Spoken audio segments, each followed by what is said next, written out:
Hey everybody, I'm Dane Sanders, and I want to welcome you to Fast Track Coaching Ask Dane for another episode. This is episode number 79, which isn't quite right if you add up all the other guests that we've had on at special events like WPPI or Imaging USA or stuff we did done in New York, where I think we're approaching 100, but we'll just stick with 79 as the official number.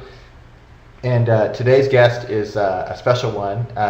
For those of you who are new to Ask Dane, the way this works is I get to hang out with really creative people and ask some good questions, I hope, and we all get to benefit from the conversation. And it's a short conversation, it's only like 30 minutes, but the point of it is meant to be basically me, our guest, and you joining in. So if you find yourself watching, kind of like a spectator, I got to tell you right now up front, you're not going to have near as good a time compared to if you jump into the game directly. And there's a couple ways to do that.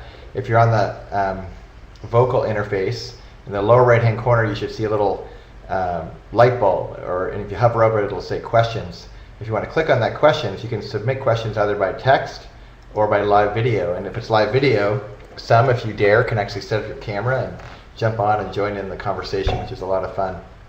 But as you have questions, be sure to just put them in. We'll be able to approve them, put them up online for everyone to see them, and look forward to that. But again, 30 minutes, we don't have a ton of time. Want to make sure that we get as much value out of this as possible. So if you could be submitting those questions around felt need questions to help move your creativity, your business, however you want, that'd be great. But without further ado, I want to introduce our guest. John Michael Cooper has been, and he hates when I talk like this, by the way, but he's been a hero in our industry for a long time, but an unlikely one. He's more like, if there are superheroes, he's more like a Watchmen superhero. He's an alternative superhero. And he's the kind of guy who, if you're around the industry for very long, you find out pretty quickly that there's a lot of people who are creative, but there's a certain breed that, in the words of my buddy Becker, make me want to just throw a camera against the wall and quit the business. And this is one of those guys. But despite it, he's a great guy, and he inspires more than he discourages. And the way he inspires is he's constantly willing to reinvent, to blow up what he just did. He's famous for a lot of things. He's the guy who invented Trust the Dress. He's a guy that lit a bride on fire. He drowned a bride once, but she lived. That's just a little bit. That's just the surfacey stuff.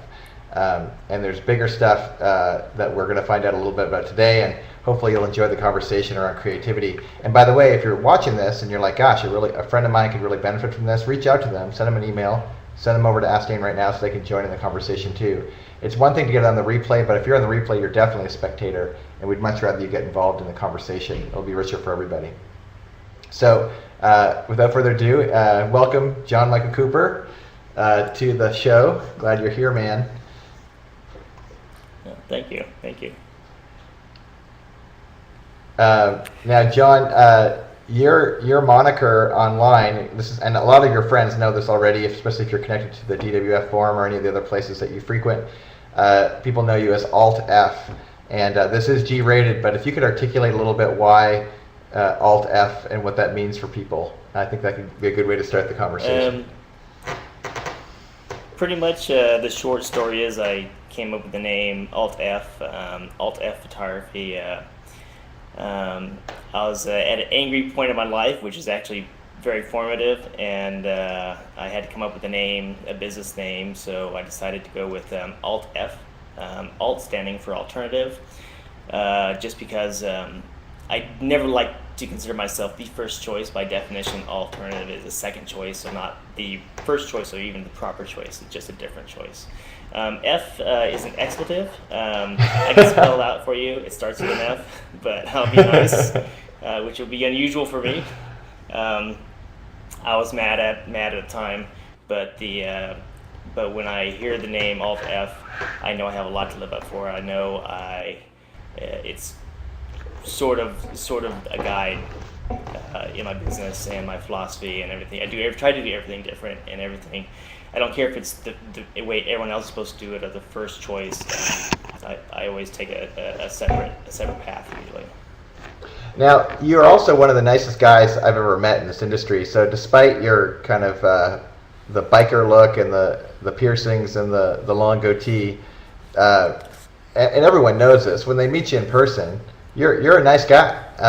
But you mentioned a minute ago that there was a season in your life in particular that was you were under the bus a little bit and you're frustrated. And you mentioned a second ago that those were formative for you.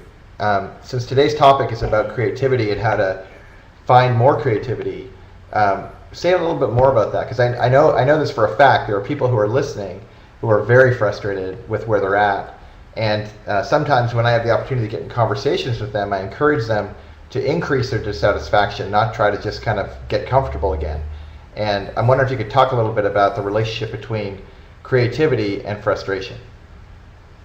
Well, it's I don't know about the nice guy part, but frustration is usually a key part of pretty much anything. If you're tired of what you're doing, unless it's working, unless it's going the right way. Did you just go to the bathroom just now? No. Okay, people are asking, just so you know. It's like there comes a point. There's always these definitive points, which is the light switch, and sometimes it's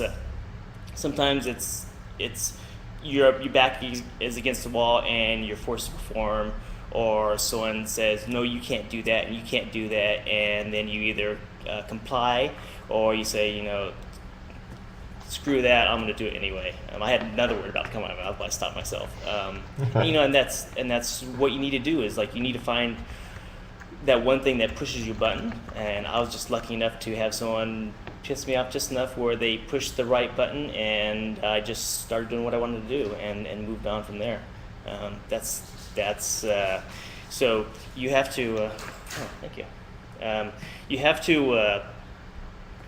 Allow those things and take the good with the bad, and sort of see what